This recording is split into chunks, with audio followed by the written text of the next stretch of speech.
बच्चों, welcome to my YouTube channel जो just study. मैं हूँ ज्योति गुप्ता। मैं लेकर आई हूँ 9th क्लास की मैथ जिसकी एक्सरसाइज है 8.2 और क्वेश्चन जो है वो है हमारा दूसरा। तो दूसरा क्वेश्चन कह रहा है ABCD एक समचतुर्भुज है और PQRS क्रमशः भुजाओं ABBCCD और DA के मध्य बिंदु हैं। दर्शाइए कि चतुर्भुज PQRS जो है वो हमारा एक आयत है। ठीक है, तो इन्होंने क्या कहा है, एक समचतुर्भुज बताया है। कौन? ABCD। तो हम क्या करेंगे, एक समचतुर्भुज बना लेते हैं।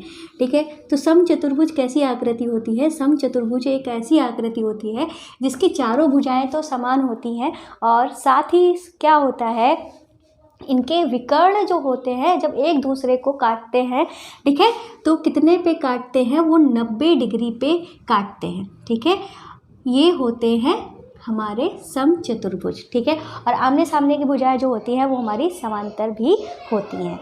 मतलब ये जो हमारे विकर्ण जो एक दूसरे को काट रहे हैं, ठीक है, तो कितने पे काट रहे हैं? वो 90 डिग्री पे विकर्ण जो है वो काट रहे हैं। ठीक है, और इन्होंने इसके मध्य बिंदु भी बताए हैं। पहले तो हम अपना ABCD जो है वो नामकरण कर लेते हैं। ठीक है, तो ये हो गया हमारा A, ये B, ये C और ये हो गया हमारा D। ठीक है, अब इन्हीं के मध्य बिंदु बताए हैं, जैसे कि AB का मध्य बिंदु P, BC का मध्य बिंदु Q और CD का मध्य बिंदु PQR और इसका हो गया मध्य बिंदु S। अब हम इन सभी को क्या करेंगे, मिला देंगे। ठीक है, तो हमने इन सभी को जब मिलाया तो हमको एक चतुर्भुज की आकृति मिली। अब हमको यही बताना है कि ये हमारा जो चतुर्भुज PQRS है वो एक आयत है। अब आयत होने के लिए क्या होना चाहिए, हमको क्या पता होना चाहिए भाई? आयत तो तभी होता है, आयत की खासियत तो पहली वाली खासियत होती है आयत में आमने सामने की भुजाएं। ठीक है, आमने सामने की भुजा जो होती हैं, ठीक है, समान होती हैं। पहली बात तो ये हो गई। दूसरी बात करते हैं तो वो होती है हमारी क्या? दूसरी बात, सभी कोण, ठीक है, कितने के होते हैं? 90 डिग्री के होते हैं। कितने के होते हैं? 90 डिग्री के होते हैं। अगर ये तो कंडीशंस हमारे पास मिल गई तो समझ लो हमने प्रूव कर दिया कि ये जो है चतुर्भुज वो हमारा आयत है। तो मान लो हम बात करते हैं, हमने मध्य बिंदु प्रमेय आपको पिछली क्लासेस में समझाई हुई है। मध्य बिंदु प्रमेय क्या होती है? मान लो कोई त्रिभुज है हमारा, फिर से बताया दे रही हूँ, ठीक है, कोई त्रिभुज है हमारा, ठीक है, और हमने इसका मध्य बिंदु ये निकाल दिया। ये मान लो हमारा त्रिभुज ABC है, इसका मध्य बिंदु M निकाल दिया, इसका मध्य बिंदु N निकाल दिया। अब इन दोनों मध्य बिंदुओं को जब हमने मिलाया तो क्या होगा कि ये जो समरेखा है मध्य बिंदुओं से मिली रेखा, ये हमारी जो तीसरी रेखा होती है इसके समांतर हो जाती है। साथ ही एक और चीज़ हो जाती है कि ये जो BC है, BC का जस्ट आधा MN है। ठीक है, मतलब MN से दुगना क्या है? BC है। ये होती है हमारी मध्य बिंदु प्रमेय। अब यही मध्य बिंदु प्रमेय जो है हम इसमें लगाने वाले हैं। तो हमें क्या सिद्ध करना है? एक तो इस आयत में आमने सामने की भुजाएं हमें बराबर करनी है। दूसरा, इसका कोई मान लो यही हम त्रिभुज ले रहे हैं, मतलब ये चतुर्भुज जो है हम ले रहे हैं, इसमें हमको क्या करना है, एक एंगल बता दो 90 डिग्री का। तो ये तो हमारा 90 डिग्री होगा ही, ये हमने आपको सबसे पहले बताया। समचतुर्भुज जो होता है इसके सारे एंगल जो काटते हैं विकर्ण वो 90 डिग्री पे ही काटते हैं। ये बात तो आपको समझ लो पता ही है, इन्होंने समचतुर्भुज दे दिया है तो इसके विकर्ण जो है वो 90 डिग्री पे काट रहे हैं, इतना आपको पता है। ठीक है, तो चलिए शुरू करते हैं अपना क्वेश्चन। अब हमको क्या करना है, हम यहाँ पे लिखेंगे समचतुर्भुज, किसकी बात करेंगे? समचतुर्भुज ABCD में। ठीक है, अब हम इसमें इस चतुर्भुज में किसकी बात करने वाले हैं? तो बात करने वाले हैं ABD की। ये जो हमारा त्रिभुज बन रहा है ये हिस्सा ABD, इसकी हम बात करने वाले हैं। ठीक है, हम लिखेंगे त्रिभुज ABD में जो हमारा मध्य बिंदु ABD की बात कर रहे हैं, PQPS जो है, ठीक है, PS जो है वो हमारा समांतर हो जाएगा किसके? BD के। ठीक है, तथा ये जो हमारा PS जो है वो हमारा BD जो है इसका आधा भी होगा। और ये प्रमेय हमारी कौन सी है? अभी मैंने बताई, मध्य बिंदु प्रमेय। ठीक है, इससे हमने ये कर दिया। क्या किया है फिर से देख लीजिए, ये जो PS है ये इस BD के समांतर हो जाएगी, साथ ही PS जो है BD का आधा होगी। कौन सी प्रमेय है? मध्य बिंदु प्रमेय से हमने ये काम किया है। ठीक है, अब इतना हमने कर लिया। ऐसे ही हम किसको लेते हैं, हम ये वाला त्रिभुज ले लेते हैं BDC। इसको चाहे तो हम एक भी मान लेते हैं। ठीक है, अब हम ले लेते हैं त्रिभुज BDC में। अब इसमें क्या है भाई, इसमें हम देखते हैं कि ये जो QR है हमारा, ठीक है, ये जो हमारा QR है वो समांतर है, ये जो हमारा विकर्ण BD है इसके ये समांतर भी है, तथा QR जो है वो हमारा आधा है, किसके? BD के आधा भी है। तो ये भी प्रमेय हमारी कौन सी है? मध्य बिंदु प्रमेय से हमने ये दोनों काम जो है कर लिए। इसको चाहे तो आप 2 लिख लीजिए। ठीक है, तो 1 और 2 को हम अब क्या करेंगे? कंबाइन करेंगे। तो हम यहाँ पे लिखेंगे समीकरण 1 व 2 से। ठीक है, अब समीकरण 1 और 2 से हम देखेंगे PS जो है BD/2 है, QR भी हमारा BD/2 है। तो हमारा क्या निष्कर्ष निकलता है? हमारा निष्कर्ष निकलता है कि जो हमारा PS है वो डायरेक्टली बराबर हो जाएगा QR के, क्योंकि ये दोनों जो है BD/2 के बराबर है। ठीक है, तो मतलब हमने क्या सिद्ध कर दिया है यहाँ पे? PS जो है वो हमारा QR के बराबर है, मतलब हमारी आमने सामने की भुजा जो है वो बराबर हो गई। इसी प्रकार हम क्या कर सकते हैं? तो हम यहाँ पे लिख देंगे इसी प्रकार। अगर इसी तरीके से सॉल्व किया जाए तो हमारा PQ जो है वो बराबर हो जाएगा किसके? SR के बराबर हो जाएगा। मतलब हमने ये PQ जो है वो SR के बराबर हो जाएगा इसी प्रकार करेंगे तो।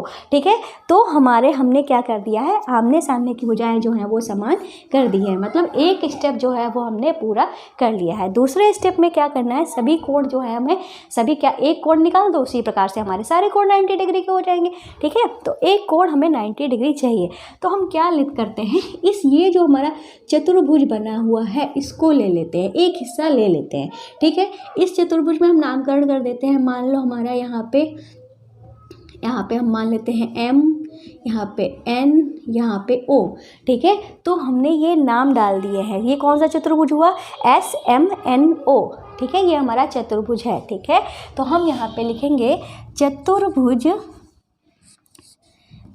SMNO में। अब हमें सबसे पहले तो क्या सिद्ध करना होगा कि ये जो चतुर्भुज बन रहा है हमारा एक समांतर चतुर्भुज बन रहा है कि नहीं।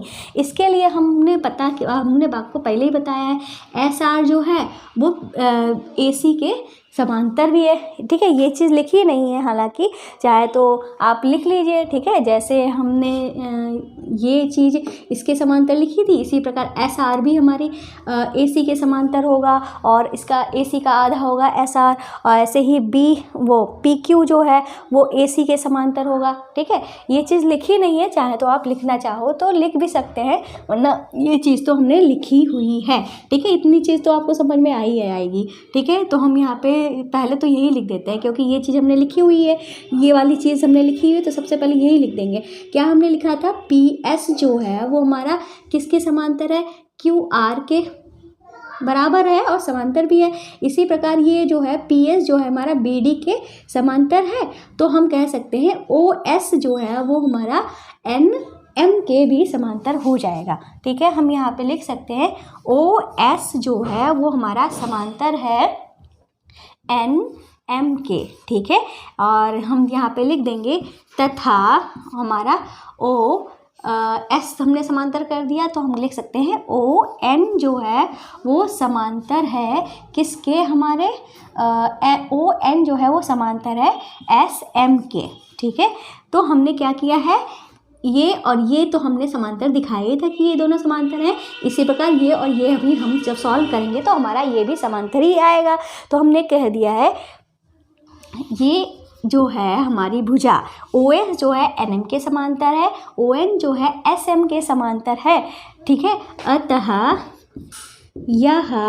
यह मतलब कौन, यह चतुर्भुज SMNO जो है एक कैसा चतुर्भुज है, समांतर चतुर्भुज है। मतलब ये चतुर्भुज को हमने एक समांतर चतुर्भुज प्रूव कर दिया है कि इसकी आमने सामने की भुजाएं जो हैं वो हमारी कैसी हैं, समांतर में है। स्लोप में चला गया है तो भाई कोई नहीं, आपको समझ में तो आ ही रहा होगा। ठीक है, अब हमको क्या करना है, समांतर चतुर्भुज प्रूव कर दिया। भाई हमारा कोई भी समांतर चतुर्भुज होता है, चाहे ऐसे हो चाहे आयत भी हमारा एक समांतर चतुर्भुज ही है। समांतर चतुर्भुज में क्या होता है, आमने सामने के कोण जो होते हैं वो हमारे बराबर होते हैं। मतलब ये कोण इस कोण के बराबर है, ये कोण इस कोण के बराबर है। ऐसे ही ये जो है इस चतुर्भुज को हमने समांतर चतुर्भुज प्रूव कर दिया है। और हमको पता है कि भाई ये कोण जो है कितने का है, 90 डिग्री का है। इसके सामने हमारा कोण कौन सा आ रहा है, ऐसा आ रहा है, तो ये भी हमारा 90 डिग्री का ही हो जाएगा। तो सबसे पहले तो हमें ये बताना पड़ेगा इनको कि भाई समचतुर्भुज जो होता है उसके विकर्ण जो है एक दूसरे को जब काटते हैं तो वो 90 डिग्री पे काटते हैं। तो ये आपको लिखना पड़ेगा। तो यहाँ पे लिख दीजिए, जो कि एक समचतुर्भुज के विकर्ण एक दूसरे को 90 अंश पर काटते हैं। अतः कोण ये हमारा कौन सा N जो है वो हमारा कितने का है, 90 डिग्री है। ठीक है, और हम एक और बात जानते हैं, तथा समांतर चतुर्भुज के आमने सामने के कोण बराबर होते हैं। अतः क्या हो जाएगा, हमारा कोण N जो है कोण S के बराबर हो जाएगा।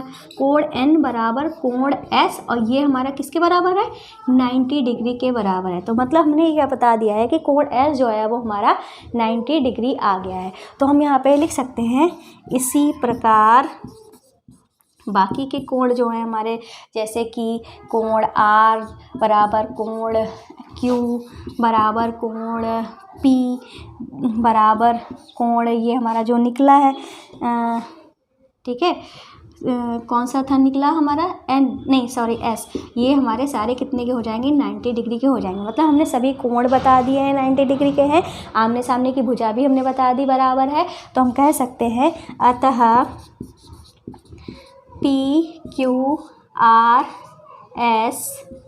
एक आयत है।